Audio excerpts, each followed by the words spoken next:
Hello, everybody. Welcome to Raising Multilinguals Live. It's been over, a year that we've been doing this. We've gone through all 4 seasons, and it's getting cold again here in the Montreal area. So my name is Tetsu Young from Ask Tetsu. And hello and welcome. My name is Rita Rosenbach from Multilingual Parenting.com, coming to you from Scotland, where it is also starting to get a bit cold, but not yet. We still have a beautiful autumn. Pretty outside, right? Pretty, absolutely. And hello, my name is Ute Limacher-Riebold from Ute's International Lounge, and I'm connecting from the Netherlands, where the weather is very mild. And we are very, very pleased and honored to have Professor Larissa Aronin as our guest today, who is connecting from Israel. Larissa is at the Oranim Academy College of Education in Israel, and she's going to talk about how to see, feel, and connect our languages. So now we know that when our children acquire or learn multiple languages, these languages are always somehow present. But everyone who uses multiple languages experiences also that there are always some, maybe 1, 2, 3 or more, we don't know. Larissa is going to enlighten us about this. Languages that are more dominant, that we use more often than others. So the way they are present and at our disposal can be illustrated by what you, Larissa, call a dominant language constellation. In short, DLC. We're going to use this abbreviation in the next hour. That comes with a model that you illustrate also later. Can you please explain what this dominant language constellation is, and also what does it tell us about the speaker or the person who uses the language or languages? Because it can be also non-verbal, right? But I leave it to you. Right. First of all, I would like to say that it's a pleasure to be here. Thank you for inviting me. And I will start explaining with the well-known notion of language repertoire. Language repertoire can be defined as a sum of various skills and can be referred to as a broad stock of languages, language varieties, speech styles, and registers that people know. Today, with contemporary media and technology making many languages available for learning and use, the list of linguistic skills that is available to our children can be really unlimited. Language repertoire is a very important and useful concept, and it can be imagined as an asset, as a resource, or as a store of language varieties and various language skills that are possessed by an individual or the whole group. It is a storage, it is an accumulation of all linguistic assets. But we do not use all our linguistic riches in daily routine. On the other hand, only one single language, no matter how important it can be, whether it's English or German, it cannot be sufficient for carrying out all possible tasks that we need in our lives. So also using the entire language repertoire on a daily basis, all the skills and varieties that we might have, is also somehow not plausible, given the size of linguistic repertoire and given the constraints in time, in energy, in effort. Language repertoire in its entirety cannot be used and serve as a unit of circulation. And in our day-to-day life, we customarily use what we call dominant language constellations. This is only a portion of the linguistic repertoire, its most active parts. And these are the languages, mostly, normally 3. These are the languages which, first of all, are sufficient for everything that we might wish to do with languages. And on the other hand, these are the most vital languages for us, the languages without which we cannot do at all.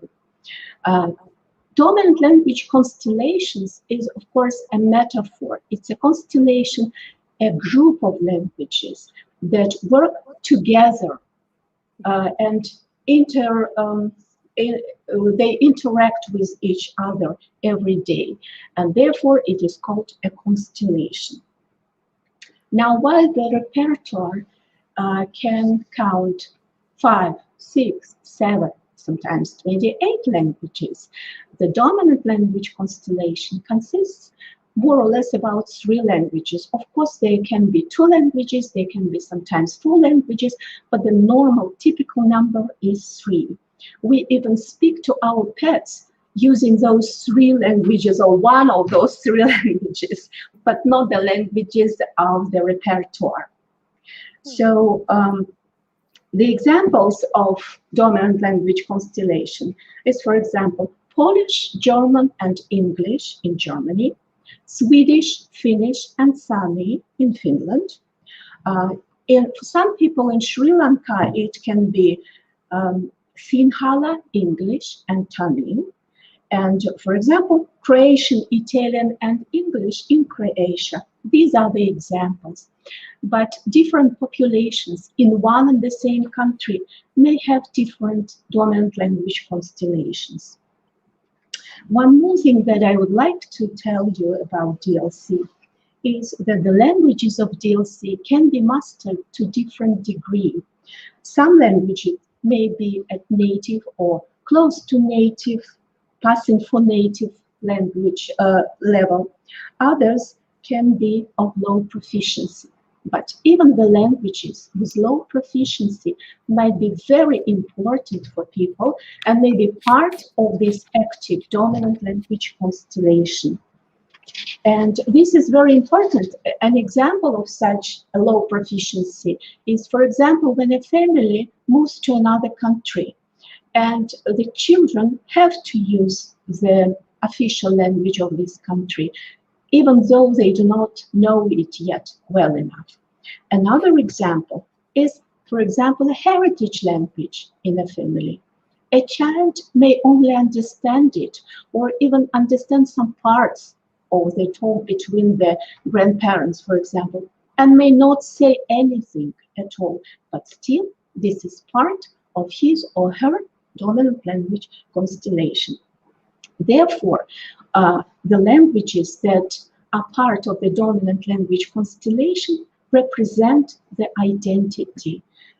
Here are they. They say, I'm not the outsider. I do belong. And the feelings of being an outsider are out of the question. And also we know that multilinguals are not monolinguals in one.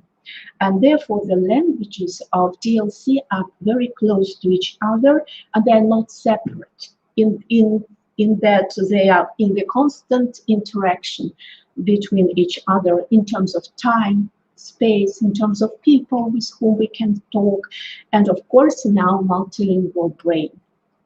So to return to the second part of the question, what does a DLC tell us about a speaker? I would say it defines the speaker. And it shows very important aspects of the identity of the speaker. It demonstrates who she or he, I mean a child, is, how a person fits herself to a wider community and to a smaller community, close community, how the speaker maintains his or her home language. In short, it tells us who we are and also what we are up to. Yes, this is very, very interesting. I heard that you said that the DLC usually is, or conventionally, are 3 languages, and you mentioned it could be also 2 or it could be 3, and that actually the fluency that we have or the competence we have in that given language is not determining if the language is among this dominant constellation or language constellation that every one of us has, or every multilingual has, which I find very important to point out. So there are other criteria who define or who tell us or make us aware of what languages are in our very own personal dominant language constellation, right? If I understand you well. Yes. And are there also, because we mentioned this in another context, does this also apply to sign languages? I always think yes. also, yes. I would like to point this out because I think sign languages are not recognized as official languages everywhere, but they are a means of communication in some families, and it's good to mention this here as well. I would also like, do you also count dialects as separate entities, because they can be very different from? Yeah. Right. Speaking about sign languages, and not only the sign languages, but also all kinds of communication that some children who cannot speak for some reason at all, they use pictures, they use all kinds of computer appliances, and this is also kind of a speech. And it is very important that they understand that these languages or means of communication can also be part of the DLC. And this is normal, this is okay. These things are not worse than, for example, the full-fledged language. This is the beauty of the dominant language constellation, that all the languages are like all in one. Yeah. And the absence of the prearranged hierarchy is also a very characteristic thing in dominant language constellation.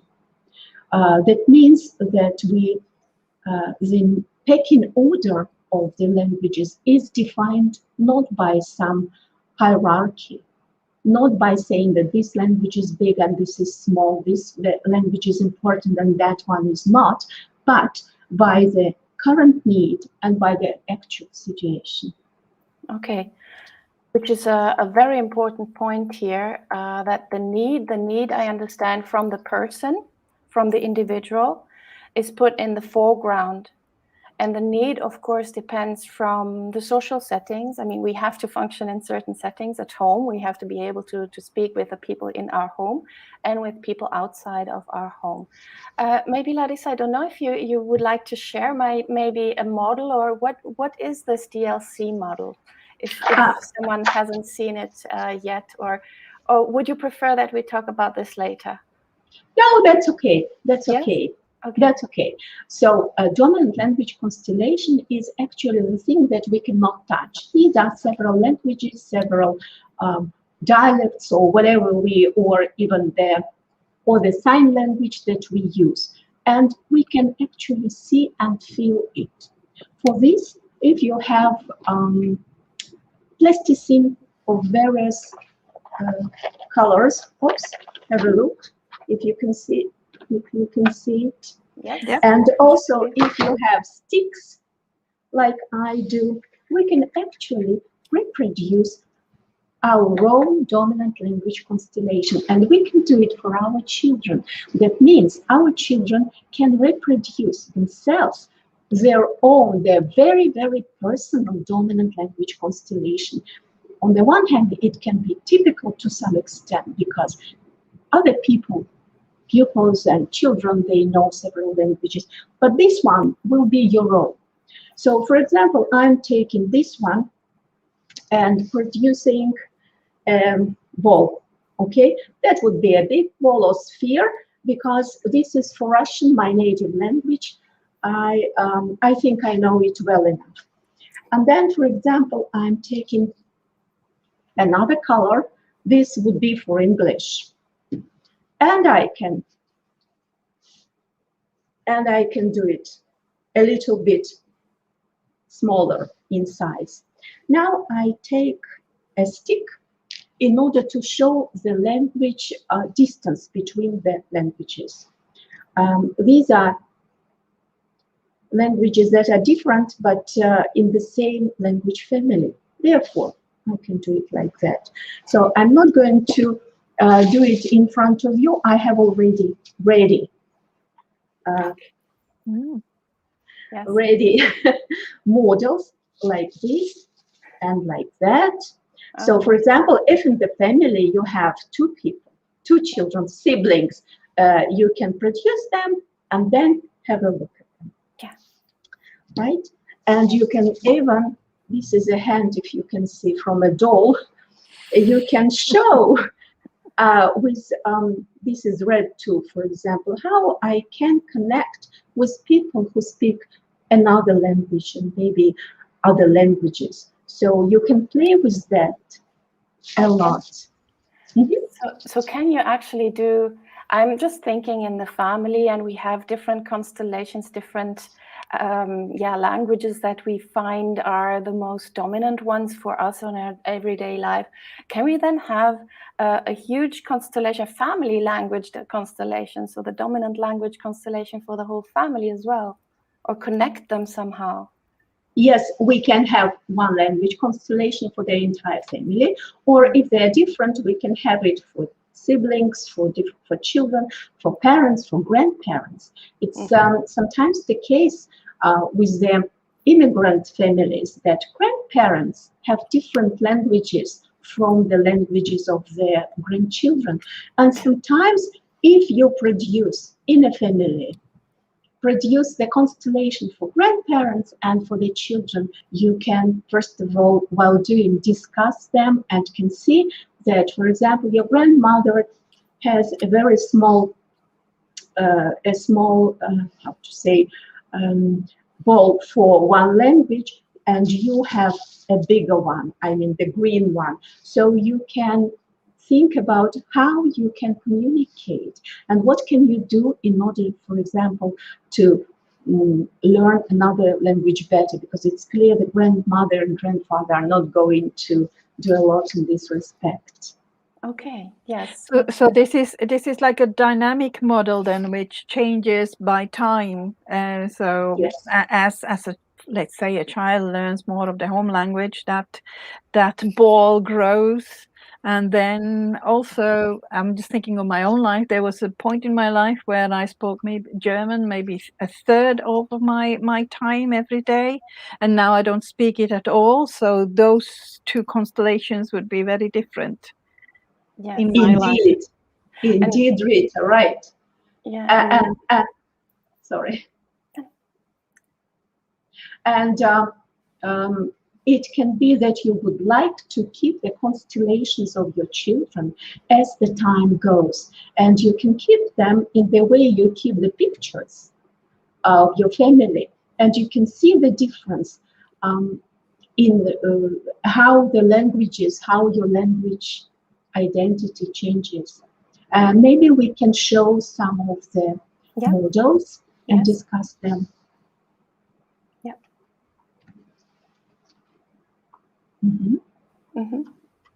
The next one. Yes. Yes, this is an interesting constellation in terms that, for example, have a look at the yellow ball. Actually, I could not even think that this can happen. And the student explained that the yellow ball is for English. And the connection between the languages is not really about the language distance, is not only about language distance, but about the place where this language was first encountered. For this student, the English language was encountered first in Belarus. He learned it there, and therefore he has 3 other yellow but small balls which represent languages which to his mind are close to English: German, French, and Spanish. And we can go to the next one. Okay, and here it is clear that not only the plasticine can be used, we can also have collage or describe, or any kind of expression will go for the languages. So here we have German, Hebrew, Ukrainian, English, and Russian. Mm-hmm. Yeah. And and what we could see on the last picture is also the comparison between the model and how the person portrayed it on the picture. They have different sizes, and also the little items that they shared, and the beer and the brezel for the German, for example, and other things for the other languages. This is also somehow, as you said before, it helps us also to portray something that has to do with our identity or what we associate with that language. But what I personally find very interesting about this model is the fact that it allows us to have three-dimensional models. So there are, I remember that Professor François Grosjean once said he would like to have this, the shift of languages across time to portray it in one only model. And I think you managed to do this with your model. What I often do is I just show different pens and I say, okay, there is a language shift. And at some point, like Rita said, at some point, maybe German was more in the foreground. And then for several reasons, either you move or you work in another environment or you go to another school for our children, for example, this can shift. But these languages are still there, which is very important for the children to know that they are not gone. Yes. It's not that this little sphere falls off from the model, but it's maybe becoming a little bit, or it feels like it's becoming a little bit smaller or bigger, which leads me to the next question, actually, that you said, well, we can use this model to get some insight into the individual use of different languages to find some kind of patterns, right? But yes. How does this help us? How does the DLC model help us with helping our children actually maintain their home languages whilst learning additional ones? Because this is what we wish, right, with as families. Yes.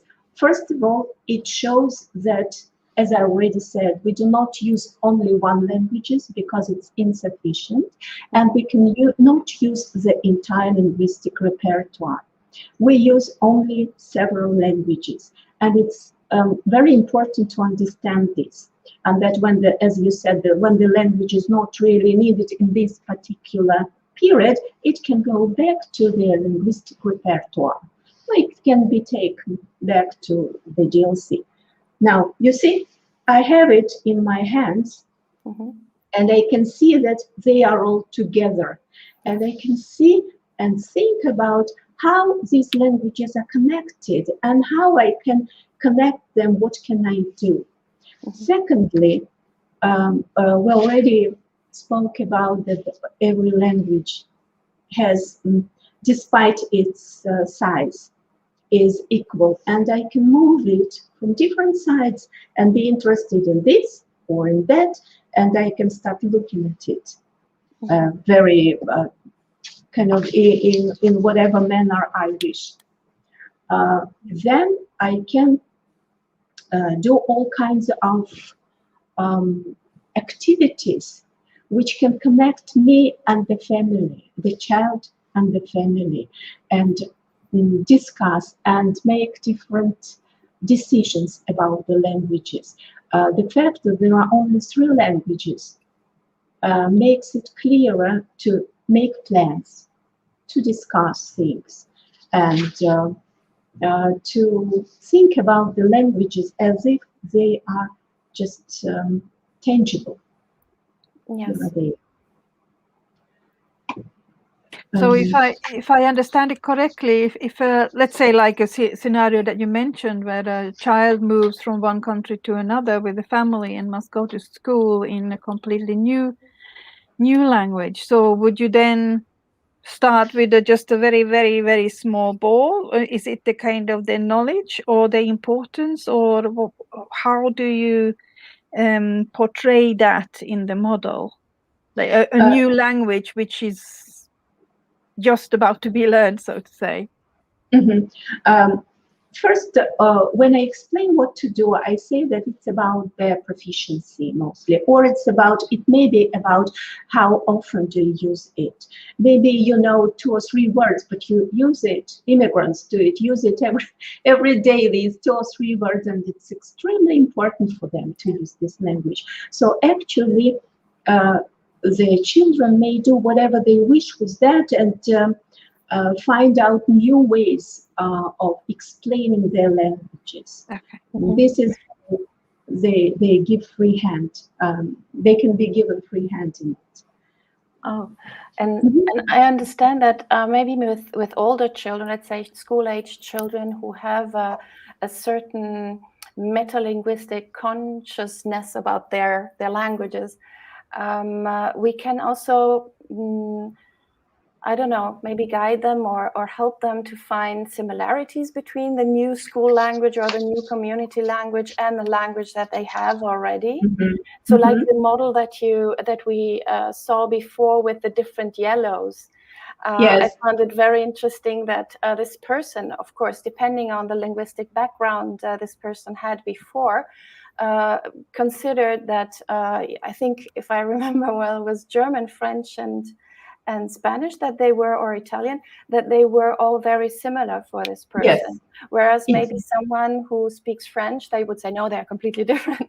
Or they have different degrees of complexity that you would not portray in such a model with the same color, or not even link them to the same other language that you know, which actually I find very important and interesting as an activity, for example, also for teachers who have a child coming from a place and they want to find out, maybe they know this child speaks 3 languages at home, 4 languages at home, and plus another one in the school, and how the child actually feels these languages, hence the title of today's topic.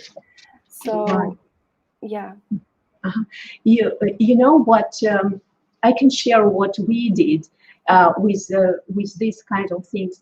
Indeed, it's very good to feel the languages, to describe how you feel. If we just ask what you do with the languages, it's good for a bit older, with a bit older students. With the smaller students, you can give them a choice. For example, you can ask them several questions, but before that, I want to read what the student answered about their languages. Okay, the impressions. I can read this if you allow me. So here are some of the expressions. English is described as smelling of hot tea and also like wet autumn asphalt. The smell is pleasant. It reminds of raining when the soil smells of autumnal dampness.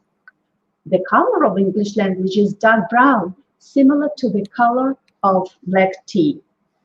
Another student writes about English the following. The English language for me is gray-blue, like the sky in the foggy dawn, and it smells, again, of pleasant dampness.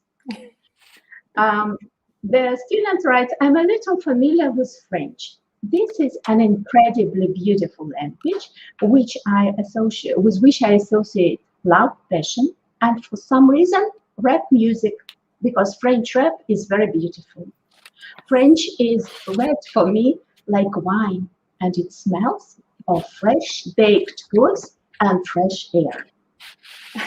For the native Russian speaker, the Russian language smells of freshly mown grass and roses and spring. The colors of Russian are then of an oak, black and green, because, explains the student, the language is powerful and great. Now, the Ukrainian language smells of pine trees that grow in the Carpathian Mountains. And one student who started studying Hebrew in Israel wrote that Hebrew was never spoken in my childhood, nor is spoken by my family members. And this language is like a kaleidoscope for me, as the colors are flashing in front of me. The color of Hebrew resembles the cover of the Hebrew textbook, pink, green, yellow, blue. and the smell is that of tangerine. That's amazing. I have now a question, and I think Heather actually leads me to it, and I would like to quote her. Thank you, Heather, for this remark. I love this idea. I can't wait to ask my kids when they get a little bit older. And this is my question: with how old would the children be with whom you would do these kind of models? What were the youngest children which whom you did this kind of activity? First of all, when the children can use plasticine, here it is. But then if you don't want them to look for the words or for the associations, they might not know it yet.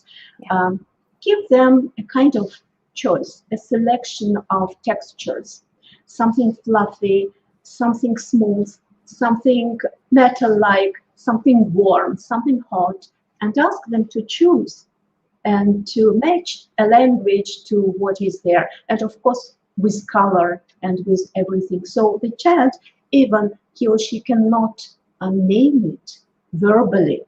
He or she can just associate. Yes.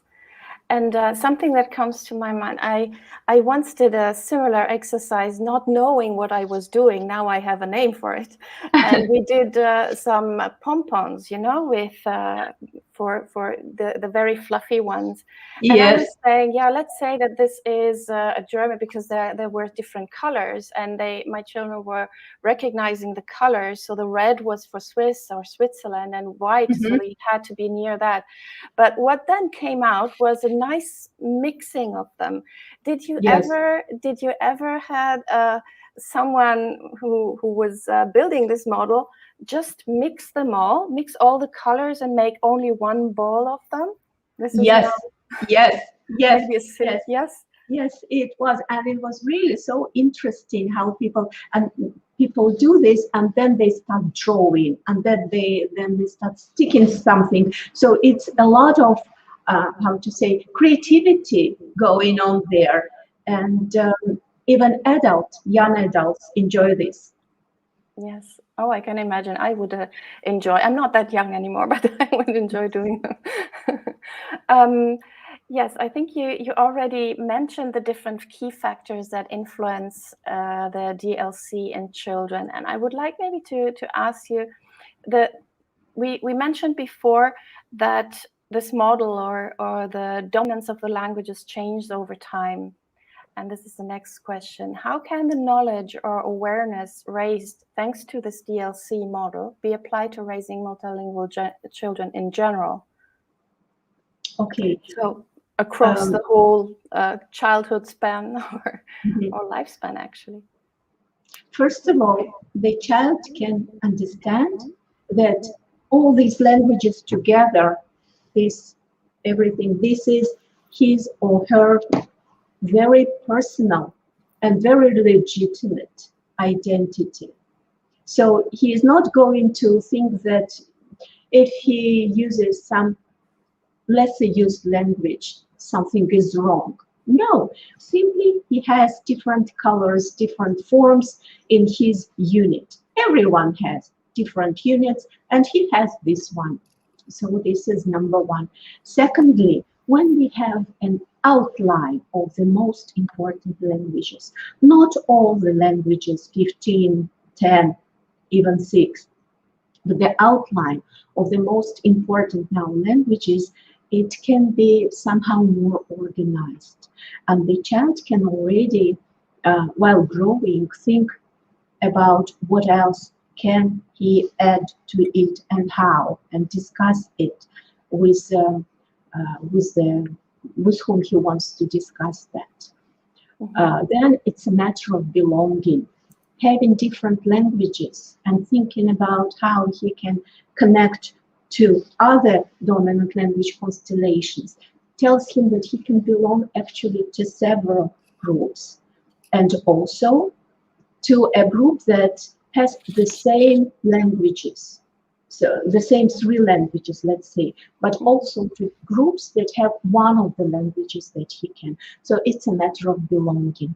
And also, it's a matter of looking into one's identity. Somehow we speak to our children about their body, how can they use it, and what to do with it. But when we deal with languages, these are only words. So here it's something that you can see, touch, create, and talk about it, and it is more, sense, like you sense it, you feel it, you even smell, you can smell it, you can think about it, and manipulate like all the other things in the world.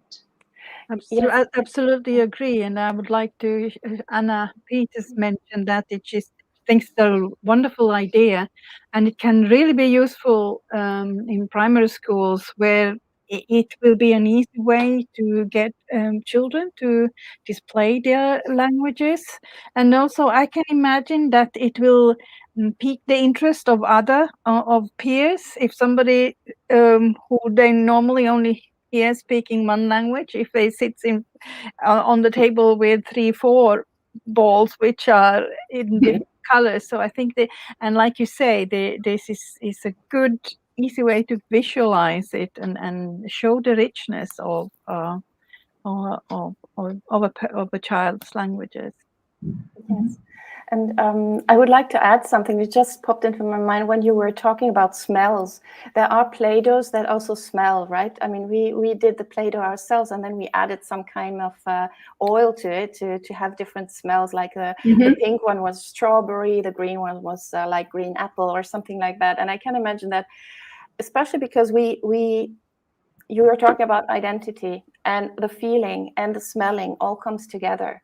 So the things that we associate, it can also come with not only deciding the color, but then deciding for the color because of the smell that comes with it can also be something that the children then can explain. I choose red because I eat strawberries in my grandma's orchard, and yes, it's something that they associate with this. And you can actually go beyond only the model, but actually then tell stories about this. Yes. Stories that give you a hint about how they connect, or how we all connect our languages in our mind and in our life, which is not so easy to explain to others. But a model can be somehow a bridge between what is going on inside of us and how we want to portray it, maybe to make it understandable for others. I was thinking about Tetsu and your children who are learning 5 languages, and and how this would look like. I can imagine that you might try to do this activity with them. Well, if we do this at school, in Quebec, it's not too bad as a whole, like Montreal and bigger cities where many kids already have this kind of heritage and they can all share and see the differences. But I'm in a little town in Quebec, and it's like basically 95% just French. If we start doing this at school, now I'm sort of worried of the other, sort of like my kid will be the only one who has all these balls, and sort of how he would sort of stand out. And I don't know if I'm looking at this model from a different perspective here.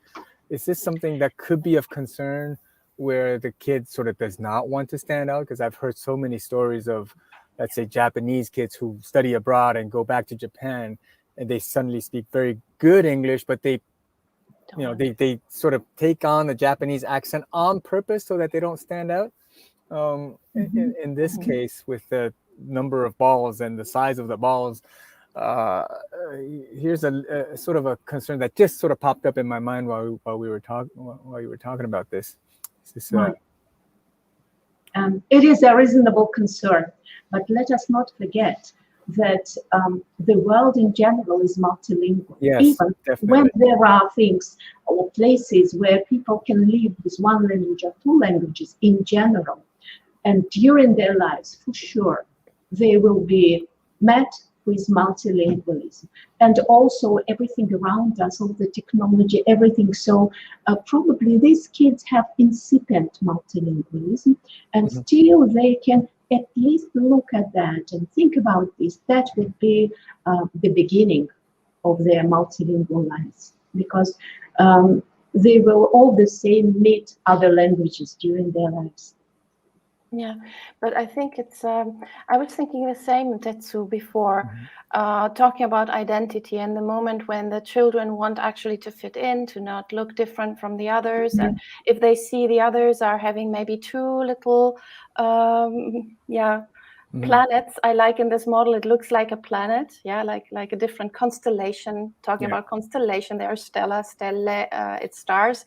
So if they see that the other children have 2 or maybe 3 and they have 5 or even more, because maybe they think about the dialects that they hear from their grandparents or someone else, and then they refrain from adding them. I mean, in a setting, we have also to, I guess, to consider the fact that there is this peer pressure, the fact that they want to belong to, and pointing out, no, but you have other languages actually, but they don't want to share this. Depending on the age of the child, the character of the child, the setting, etc., it might be also something that makes them feel even more the odd one in the group if we say, but you have this and that, and they don't want to, so they are not prepared, I think. But wouldn't you say that the teacher would have to come in and facilitate and be the in-between person and make sure that that this is kind of done in the right, respecting the child and but also making it clear that this is okay, making it clear to the other children that this is okay to have many. So yes. Yeah, I guess, but for this to happen, the teacher needs to be trained, right? Yeah. And this is now another question that I have, Larissa. Do you know if this kind of model, like the language portrait that I think we saw over the internet a bit in every kind of on every kind of platform, is this also one of the models that teachers who work with multilingual children get familiar with and know how to use it? You mean the language portraits? Or no, I mean the DLC. The DLC. Dominant Language Constellation. I know that in several countries already, in Spain, in Norway, the teachers teach students how to deal with dominant language constellations, and the students do it. Where I work, I also use it, and the students had special sessions so that the teachers know about this. They know their own DLCs, they know how they feel, what they can ask, what they can do, and also if they want to know the children's dominant language constellations, they know how to teach this and when to indeed ask all the children to do it or not, or to be a bit more careful. Yes.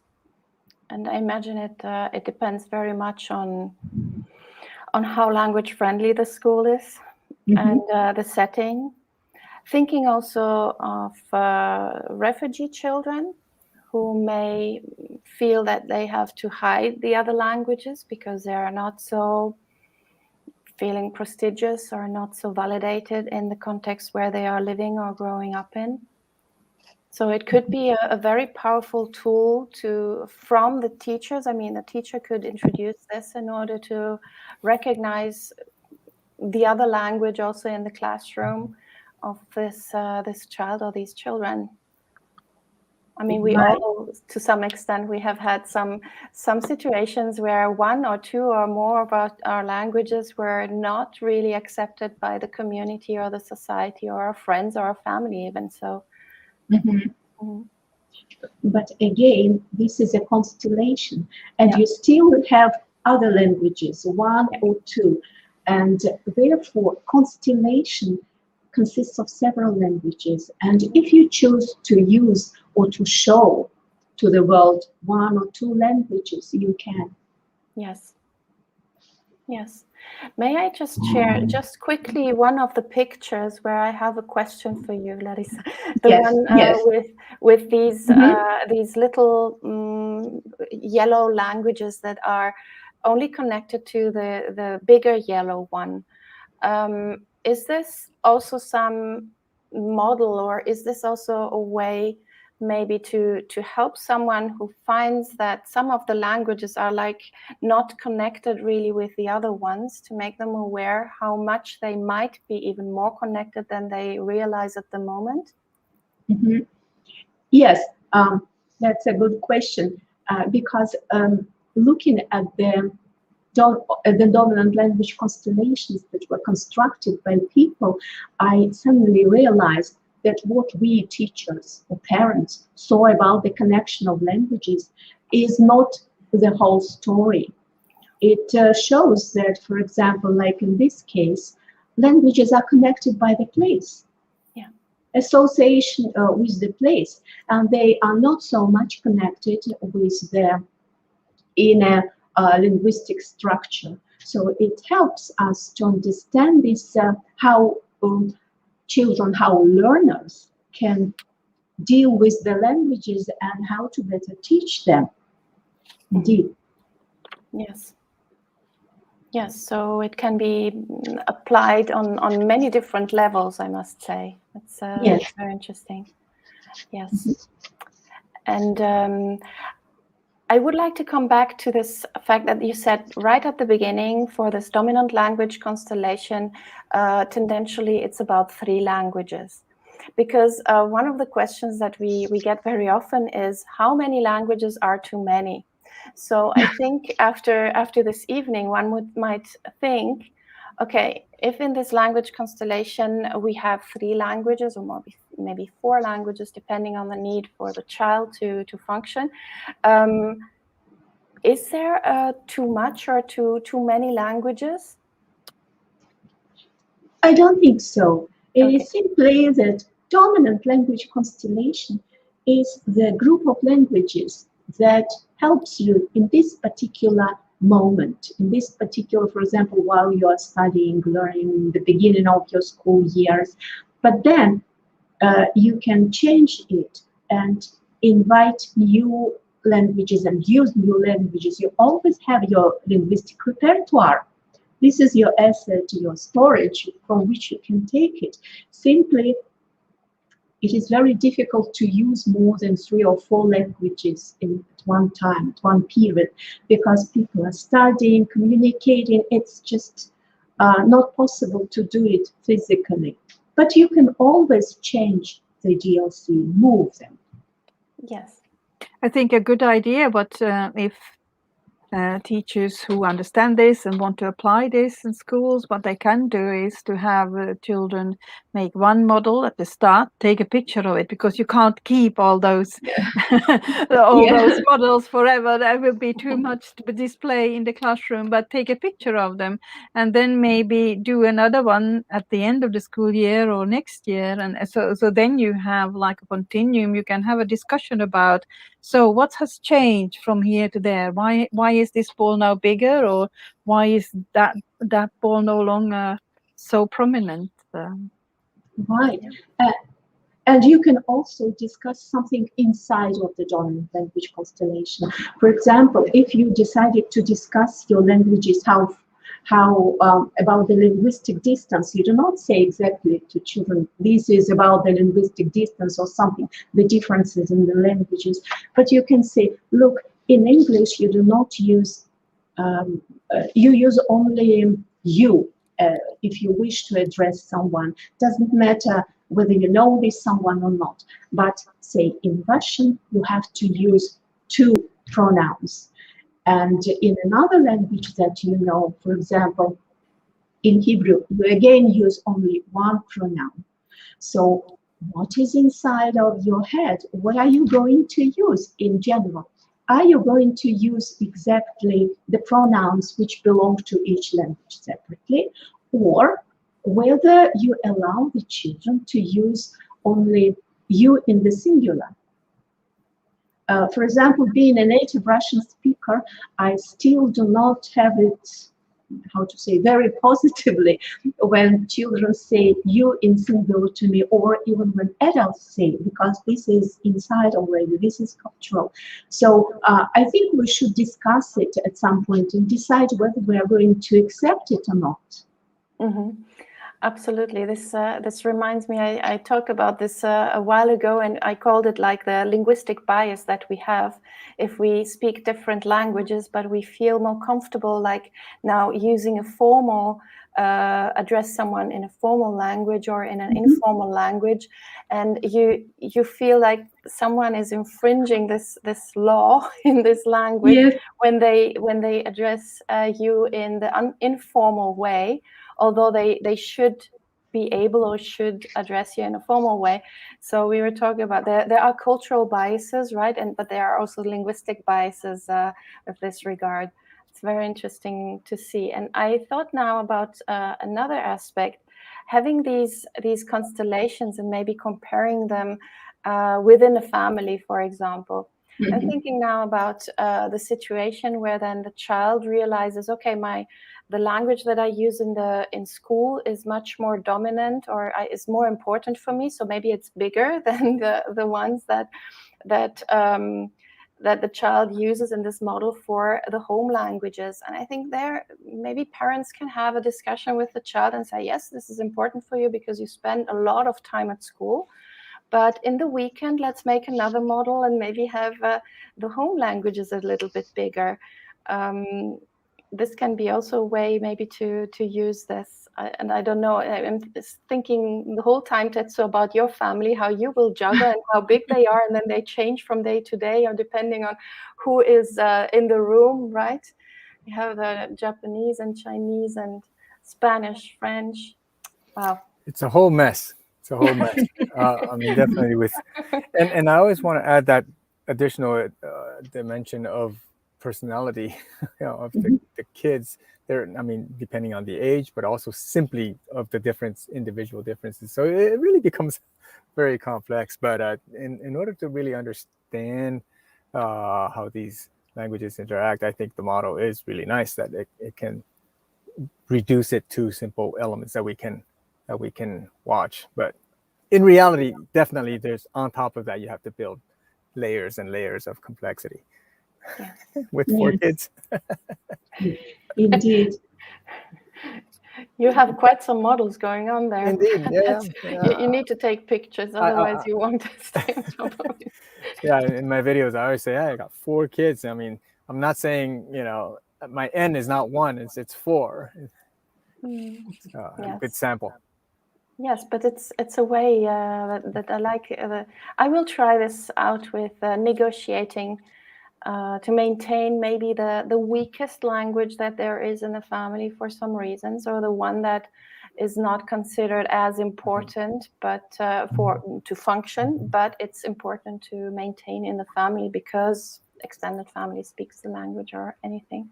So do we have some questions from the participants still left unanswered or unshared? Had a few comments come up with, love this idea, great idea. Questions per se, no. I think we're good. I think we're good for now. So I guess good explanations. Indeed. Yes, good explanations, and I guess they're all trying to figure out where the Play-Doh is gone in order to maybe go and construct something. Yes. And the time is also running out as usual. We are coming up to the top of the hour. Is there anything, Larissa, that you would like to share? I don't know, some more wise words or insights. Did you see a different? Yeah, another question. Now I have another question.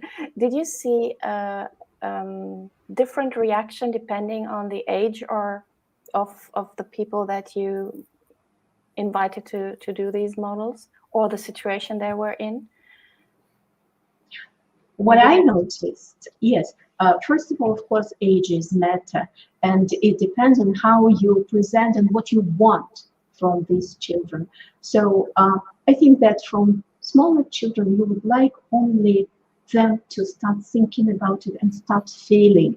So the more they touch, do, draw, listen to whatever they can do it online or just face-to-face, the activities with languages, including the very tangible ones, including doing something with their hands. This is important for smaller children. With the bigger, with the students, sometimes it is better to discuss things first, and they usually begin with some typical things, like it is a beautiful language, it is a well-known language. But then if you ask them to use their hands to do something, to create, suddenly some ideas come out, and the people show their thoughts, their emotions towards the languages. And this is precious, because really they give us, the teachers and the parents, very important insights about how to look at the languages, and some new things that we could never think about before that. And of course, dealing with how many languages is enough and how many not enough, I think that parents play a great role here, because there can be parents who have three languages in the family, but the result of their upbringing, the children come out bilingual. This also happens if the parents do not pay attention to how many languages they would like to organize for their children. Yes. All right. Well, thank you so much for your words of wisdom.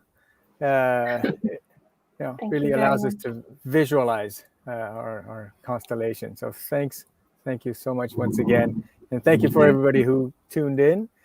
We do want to introduce our next guest in 2 weeks. So let me put that up here on the screen here, and here we go. And yes. So next week, in 2 weeks, we will have another really interesting topic, which is about the role of teachers in supporting multilingual children. And as our guest, we have Professor Dr. Piet van Avermaet from the University of Ghent in Belgium. Professor Avermaet teaches multicultural studies, multilingualism in education, and language policy at the university, and these topics are also at the core of his expertise and his research interests. So in addition to multilingualism in education, he also looks at topics such as social inequity, diversity and inclusion, discrimination, integration and participation. So very important topics in today's world, where the school and the classrooms get more and more diverse with more cultures and more languages. So tune in 2 weeks to listen to us speak to Professor Dr. Piet van Avermaet. Fantastic. I really like the fact that we mostly talk about parents, but next week we're going to be focusing on the teachers. Our ally really is somebody who we really need to work together with in order to raise our kids in different languages and as a global citizen. So thanks again. We will be wrapping up, but before we do that, let me feature just a few of the comments that we've got here at the end. We have Anna P. says small children usually are enthusiastic about learning new languages and showing how many languages they speak. So that's great. That's great. They're proud of it. Yeah, and in Italy we have at least a dialect per region, and then you have the local variety, etc. Yes, I completely get them to have this awareness and become proud of it. I think it's really important. Yeah. Yes. And she says thank you. Heather says thank you as always. And Cabo says thank you, very informative. But definitely from our side, we want to thank Larissa. Thank you very much for your time and expertise, and thank you to everybody who tuned in. Yes, thank you, and see you in 2 weeks. We will see you Tot in 2 de weeks. volgende keer. Dus zum nächsten Mal. Nähdään 2 viikon kuluttua. Hei vaan. À la prochaine, tout le monde. Alla prossima. Bye.